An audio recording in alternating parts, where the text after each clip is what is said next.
Hi hello ನಮಸ್ಕಾರ, ಎಲ್ಲರೂ ಹೇಗಿದ್ದೀರಾ? ಐ ಹೋಪ್ ನೀವು ಚೆನ್ನಾಗಿದ್ದೀರಾ ಅಂತ ಅನ್ಕೊಂತೀನಿ. ಏನ್ ಗುರು ದುರಂಧರ್ ಚಿತ್ರ ಡೈಲಿ ಒಂದು ರೆಕಾರ್ಡ್ ಮಾಡ್ತಾನೆ ಇದೆ.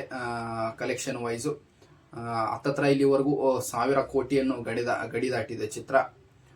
ಇದರ ಬೆನ್ನಲ್ಲೇ ದುರಂಧರ್ ಚಿತ್ರದ OTT ಅಪ್ಡೇಟ್ ಬರ್ತಾ ಇದೆ.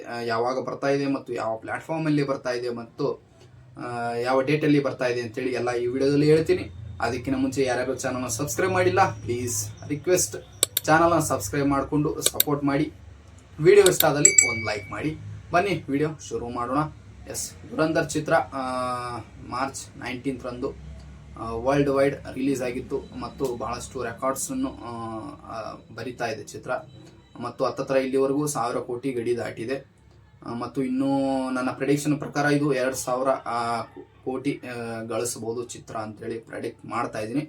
ನೋಡೋಣ ಏನಾಗುತ್ತೆ ಅಂತೇಳಿ. ಮತ್ತು ಇದರ OTT ಅಪ್ಡೇಟ್ ಬಗ್ಗೆ ಮಾತಾಡಬೇಕಂದ್ರೆ, ಇದರ ಫಸ್ಟ್ ಪಾರ್ಟ್ ದುರಂಧರ್ ಪಾರ್ಟ್ 1 ಏನು ಇತ್ತಲ್ಲ, ಅದು ನೆಟ್ಫ್ಲಿಕ್ಸ್ ಅಲ್ಲಿ ಬಂದಿತ್ತು ಜನವರಿ 30 ರಂದು. ಆದರೆ ಇದು ದುರಂಧರ್ ಪಾರ್ಟ್ 2 ಚಿತ್ರ ನೆಟ್ಫ್ಲಿಕ್ಸ್ ಅಲ್ಲಿ ಬರಲ್ಲ. ನೀವೇನಾದರೂ ಥಿಯೇಟರ್ ಅಲ್ಲಿ ಸಿನಿಮಾ ನೋಡಿದ್ರೆ ಅಲ್ಲಿ ಬರುತ್ತೆ ಜಿಯೋ ಹಾಟ್ಸ್ಟಾರ್ ಸ್ಟ್ರೀಮಿಂಗ್ ಪಾರ್ಟ್ನರ್ ಅಂತೇಳಿ. ಸೊ ಇದರ OTT ರೈಟ್ಸ್ ಜಿಯೋ ಹಾಟ್ಸ್ಟಾರ್ ಅವರು ತಗೊಂಡಿದ್ದಾರೆ ಮತ್ತು ಇದು OTT ಅಲ್ಲಿ ಜಿಯೋ ಹಾಟ್ಸ್ಟಾರ್ ಅಲ್ಲಿ ಬರ್ತಾ ಇದೆ. ಮತ್ತು ಯಾವ ಡೇಟ್ ಅಂದ್ರೆ, ಇದು ಡೇಟ್ ಎಲ್ಲ ಇದರ ಕಲೆಕ್ಷನ್ ಮೇಲೆ ಡಿಪೆಂಡ್ ಆಗುತ್ತೆ. ದುರಂಧರ್ ಚಿತ್ರ ಏನಾದರೂ ಇದೇ ತರ ಕಲೆಕ್ಷನ್ ಮಾಡಿದ್ರೆ ಇದರ OTT ರಿಲೀಸ್ ಡೇಟ್ ಎಕ್ಸ್ಟೆಂಡ್ ಆಗುತ್ತೆ. ಐ ಥಿಂಕ್ ಮೇ ಎಂಡ್ ಅಥವಾ ಜೂನ್ ಫಸ್ಟ್ ವೀಕಲ್ಲಿ ಬರಬಹುದು. ಇದು ಚಿತ್ರ ಇದೇ ತರ ಏನಾದ್ರು ಕಲೆಕ್ಷನ್ ಮಾಡ್ತಾ ಇದ್ರೆ ಜೂನ್ ಫಸ್ಟ್ ವೀಕಲ್ಲಿ ಬರುತ್ತೆ. ಆದರೆ ಕಲೆಕ್ಷನ್ ಏನಾದ್ರು ಸ್ವಲ್ಪ ಕಡಿಮೆ ಆಯಿತು ಅಂದರೆ ಮೇ ಬಿ ಇದು ಮೇ ಲಾಸ್ಟ್ ವೀಕಲ್ಲಿ ಬರಬಹುದು.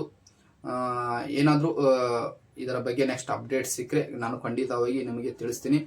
ಹತ್ತತ್ರ 2 ತಿಂಗಳು ವೇಟ್ ಮಾಡಬೇಕಾಗುತ್ತೆ OTT ಅಲ್ಲಿ ಬರಬೇಕಂದ್ರೆ. ಸೊ ನೀವೇನಾದರೂ ಈ ಚಿತ್ರ ನೋಡಿದರೆ ನಿಮಗೆ ಹೇಗೆ ಅನಿಸಿದೆ ಈ ಚಿತ್ರ ಅಂತೇಳಿ ಕೆಳಗಡೆ ಕಮೆಂಟ್ ಮಾಡಿ ತಿಳಿಸಿ. ಮತ್ತು ಇದೇ ಥರ ನಾನು ನಿಮಗೆ ಇನ್ನೊಂದು ವಿಡಿಯೋದಲ್ಲಿ ಸಿಗುತ್ತೇನೆ. ಅದುವರೆಗೂ ಟೇಕ್ ಕೇರ್, ಬಾಯ್ ಬಾಯ್.